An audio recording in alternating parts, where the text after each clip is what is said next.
नमाज विवाद से नाराज इकरा हसन बीजेपी और पीएम मोदी पर जमकर भड़की। बोली, मुस्लिमों के हकूकों को छीन रहे। 10 मिनट की नमाज में इतनी बड़ी आपत्ति पूरे देश को हो रही है, सरकारों को हो रही है। यूएई में या कहीं और जाना होता है तो ये सबसे गले मिलते हैं, सबको गले लगाते हैं। यूपी में सड़क पर नमाज को लेकर सियासी बवाल मचा है और मामले को लेकर सियासी दलों में खूब बयानबाजी भी हो रही है। संभल और मेरठ से शुरू हुआ ये मामला देश के कई अन्य इलाकों में भी अब गरमा रहा है।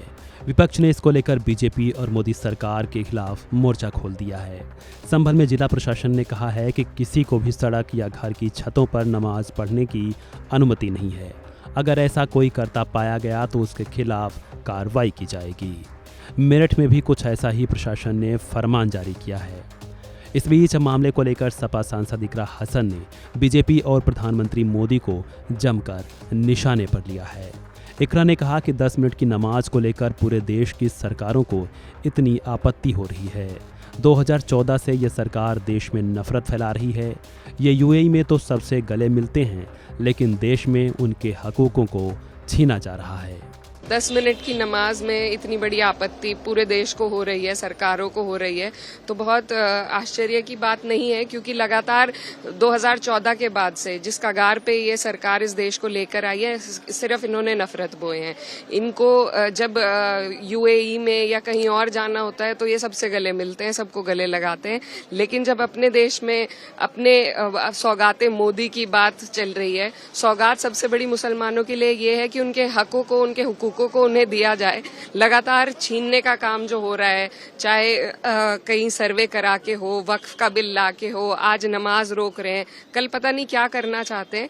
लेकिन हम इस देश की मिट्टी में हमारे बड़ों का, हमारे बुजुर्गों का खून शामिल है। हम कहीं नहीं जाएंगे, यहीं रहेंगे। सरकारें आती हैं, जाती हैं। आज इनकी तानाशाही है, लेकिन हमेशा नहीं चलेगी। बात हो रही है कि all India Muslim person law board ने कहा है कि जितने भी लोग हैं विरोध करते हुए काली पट्टी बांध कर चले और अपना विरोध जताए, पब्लिक में जाए, लोगों के बीच में जाए। इसको कैसे? लगातार इसका विरोध प्रदर्शन हो ही रहा है और सब लोग विरोध कर रहे हैं, लेकिन सरकार अपनी तानाशाही पे आमादा है।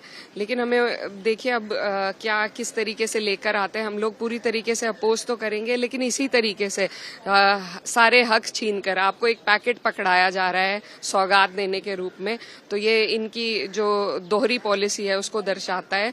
और इन लोग, ऐसे लोगों का राज लंबे टाइम तक नहीं चलता है। जयंत चौधरी भी मैम कहते हैं ओवर पोलिसिंग है। देखिए, जो भी आदमी जो हिंदुस्तान की भावना को, संविधान की भावना को अपने दिल में लेकर चलता है, वो समझता है कि ये गलत है।